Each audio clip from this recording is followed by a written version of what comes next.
War. War never changes. Some kind of war junkie? Gentlemen, you can't fight in here. This is the war room. Welcome to the War 102 podcast, where we explore the doctrine, theory, philosophy, and history of warfare. I'm your guide, Paul Darling, and I want to share what I learned in nearly 30 years in uniform. So let's get to learning about the most influential activity in human history, war. Welcome to episode 51, the Iran-Iraq War. This largely neglected conflict, considering its duration and scale, deserves more attention. It is rightly derided as a complete waste of men and money, as the status quo antebellum was ultimately the end state. Nothing of note was accomplished. But how both sides expended so much effort to change nothing is a lesson in and of itself. In some regards, it was quite modern. Helicopters receiving their first victories in air-to-air combat. Scud missiles, while not their first use, were used for the first time extensively, first by Iraq and then later by Iran, with various versions supplied by different countries. And in many other ways, it was a throwback. Trench warfare, human wave attacks with horrific casualties, poison gas, though notably targeting both civilians and enemy combatants. So, let's dive into a conflict that largely encompassed large-scale conflict in the 80s. Iraq is famous for being home to the Tigris-Euphrates Valley, an incredibly fertile zone often called the cradle of civilization. These two rivers join and create the border of Iran and Iraq in a waterway known as Shatt al-Arab, which then flows into the Persian Gulf, or Gulf of Arabia, depending on how you swing. Access from these great rivers to the Gulf is dependent upon control of the Shatt al-Arab, which was controlled by Iran in 1969 when they abrogated previous agreements and ceased payment of agreed-upon tolls to Iraq for use of the waterway. Iran's Western support gave them the power to do so and started a simmering feud with Iraq, newly controlled by the Baathists. This was somewhat a proxy war, as the Soviet-sponsored Iraq and Western-sponsored Iran fomented revolt in each other's lands. Iran was sponsoring the Peshmerga, Kurdish rebels seeking an independent state, while the Iraqis sponsored a Baluchistan independence movement in Iran. The Baluchs likewise being an independent nation in Iran, Pakistan, and Afghanistan, but lacking a state to call their own. Iran had the strongest military in the region, with modern Western equipment. But when the Shah fell and Khomeini severed these Western ties, Saddam Hussein saw the opportunity to rectify a situation that Iraq felt was far too unbalanced in Iranian interests. Foremost in mind was the annexation of the Khuzestan province, known forbiddingly and colloquially as Arabstan, due to its Arab-majority population. Nasser, having been dead for nearly a decade, Saddam saw himself as a new leader of the pan-Arab socialist movement. As with so many debacles, he assumed the Arab population of Khuzestan would welcome Iraqi Arab forces as liberators. Instead, his initial invasion bogged down in Khuzestan, and this province would see the bulk of the fighting and the mass destruction of the war. While Iraq did seize half the province in the initial invasion, which started in September of 1980, by 1982, following brutal fighting, his forces had been expelled from Khuzestan. When Iran reestablished the borders, the UN Security Council weighed in to protect Saddam's now weakened army with Resolution 514, demanding a ceasefire, which, unsurprisingly, Khomeini rejected out of hand. This isn't surprising, and Iran had little support in the Security Council. Resolution 479 was passed only a week after the initial invasion, calling for a ceasefire, but not a return to the pre-war borders, basically giving Saddam the fruits of his invasion. For this invasion itself, 6 divisions were deployed across a 400-mile front, with 4 of these divisions dedicated to Khuzestan. This was obviously the main effort. The other 2 divisions were an economy of force to stop any Iranian counterattacks, and moved only a short distance into Iran and established defensive positions. Iraq attempted an Israeli-esque air attack which did very little damage to the Iranian Air Force. The day after Iraq's ground offensive, the Iranians counterattacked in the air and badly damaged Iraq's oil infrastructure. The Ayatollah's desire to maintain internal control saw him fearing a military counter-coup, and the various armed forces of Iran had little coordination. As noted last week, the Revolutionary Guard was the center of gravity of the Ayatollah's internal power. The Iranian military had been severely weakened by purges of Shah loyalists, and both answered directly to Khomeini, who was incapable of coordinating their actions. As such, these two elements operated largely independently throughout the war, hampering Iran's efforts. Any attempt at a full-scale invasion of the other was impossible due to the broad rivers and mountainous terrain separating them. Most of the Iran-Iraq border is natural and ancient, created by geography and not politics, and thus largely inviolate. An invasion of Iran is exceedingly difficult from any direction save the Persian Gulf itself, and arguably the southwest region of Afghanistan.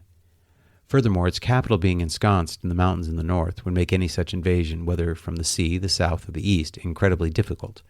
Current-day Iran hawks would do well to remember these earthly facts. Saddam had a limited objective in the war: control both the Shatt al-Arab waterway and the Khuzestan province.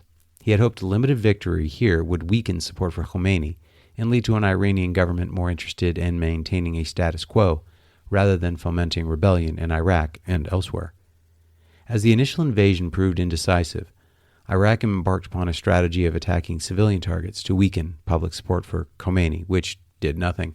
As noted in earlier episodes, dictatorships cared not about civilian casualties, and the civilian population of Iran was incapable of militarily ejecting the mullahs and politically impotent as well.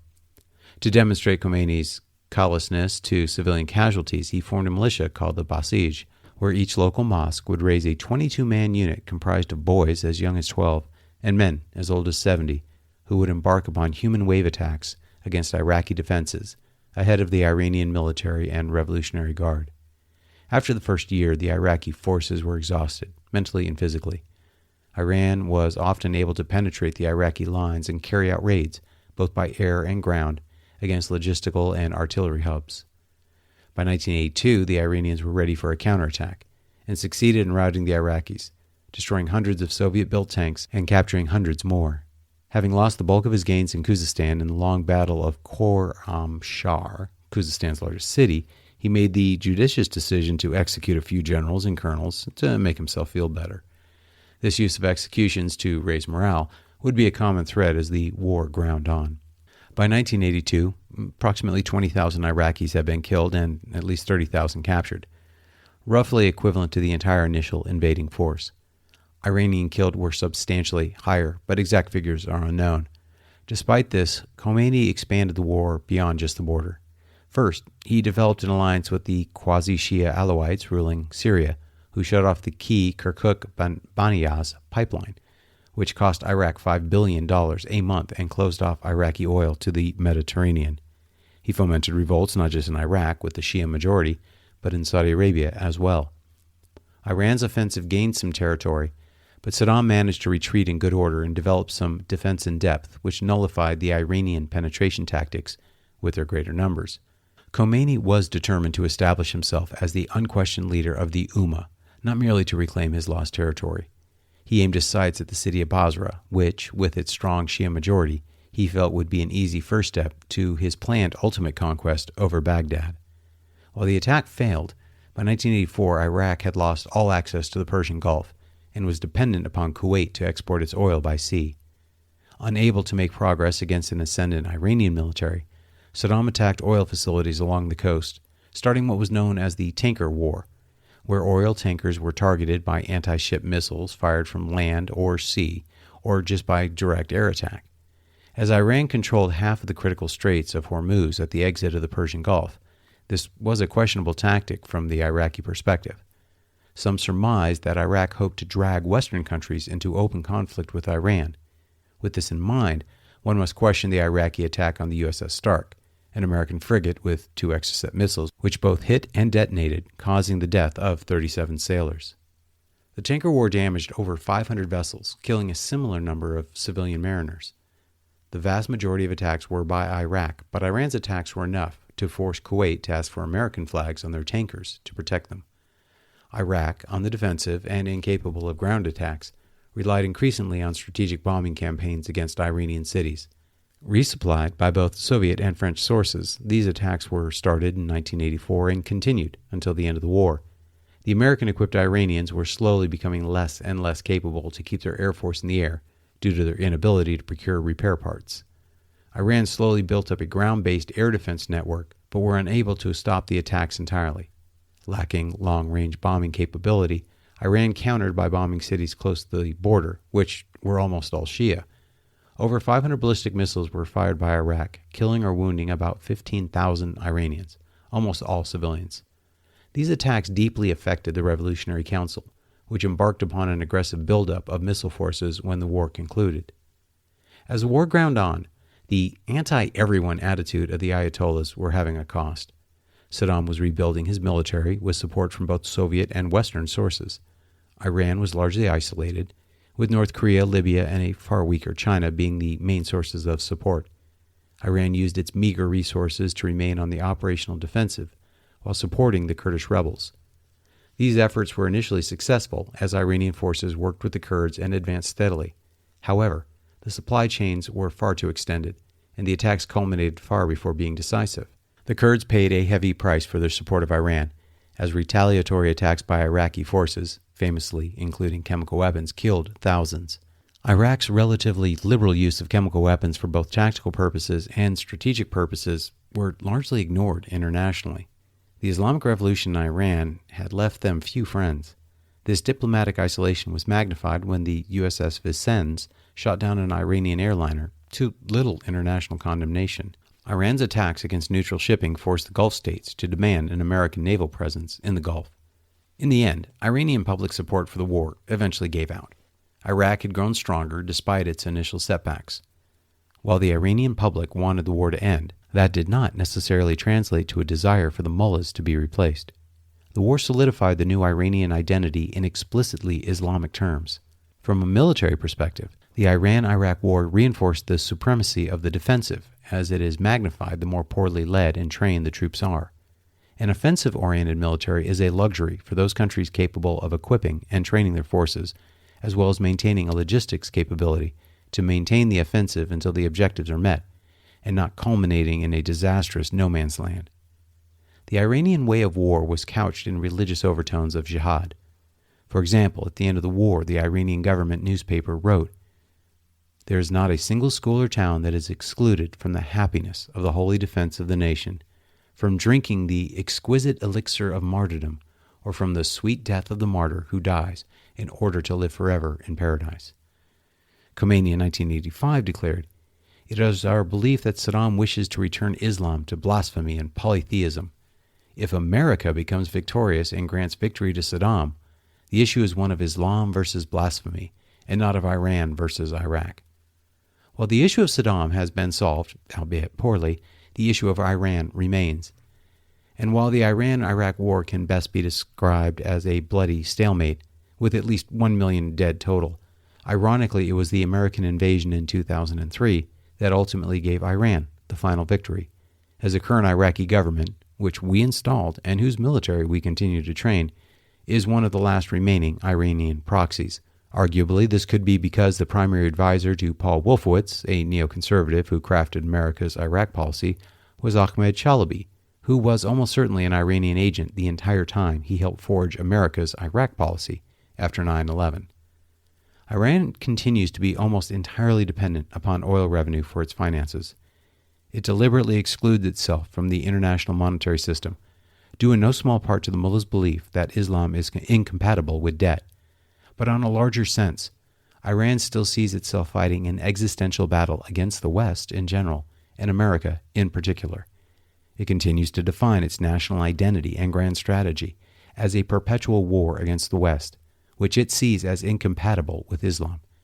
And in order for Islam to achieve final victory, America and the West must be defeated. I believe it is difficult for the largely secular West and its even more secular political leadership to understand the faith which underscores Iran's entire policy and strategy. Many warn, for very good reasons, that the use of military force against Iran would only endanger crushing retaliatory attacks by both terrorist forces and the Iranian missile forces. But Iran's nuclear ambitions are an issue that belay conventional nuclear policies. Most nations seek nuclear weapons, as they are the ultimate guarantor of sovereignty. North Korea and Pakistan have made themselves inviolate, regardless their at times egregious actions. But neither of them have an openly apocalyptic vision, and certainly not specifically against the United States. The fact is, one cannot discount the possibility that the mullahs in Iran do not seek nuclear weapons for defensive purposes, but rather for offensive ones. Their language is not one of deterrence. If the argument is that we cannot use military force against Iran because their current capabilities are too fearsome, with a nuclear arsenal, what would they be free to do? And, most importantly, what do they intend to do? Iran's desire to destroy America can be discounted as bluster for the Ummah's consumption at the present. However, with nuclear weapons, we cannot so blithely discount them. So while I am ordinarily loath to interject plainly my personal opinion on such matters, preferring instead to lay out the options with admitted bias, I will lay out plainly my opinion. Iran is in a state of war with the United States currently. Through actions in Iraq, Yemen, and elsewhere, they are actively targeting with lethal means American interests and American citizens. I believe their easily attacked Achilles heel of oil production should be targeted, with both sanctions and direct strikes. This will not remove the IRGC from power, but it will substantially weaken it. I think military strikes on any and all accessible nuclear sites should be certainly considered and remain an option. You can't literally pray weekly for the death of America and then claim the desire for peaceful nuclear capabilities. The use of ground forces, while always an option, would be abjectly stupid due to the size of Iran geographically as well as their sizable population. Instead, every effort to rally any opposition force should be utilized, though I doubt our ability to effectively do so. Never mind manage them should we become successful. But I do believe the IRGC intends to strike America in such a way as to dwarf 9/11, to reestablish themselves as the foremost enemy of America, and to put 12 Shias firmly in control of the Ummah. Of course, that's just my opinion, and I could be wrong. And with that, I move on from this particular subject for now. I have failed to do any justice to the scope and magnitude of the Iran-Iraq war. There is much more to be gleaned, and frankly, the West in general, and the military profession in particular, have ignored it and lost many lessons available. Next week, as requested from a listener, I will go over the Algerian Civil War.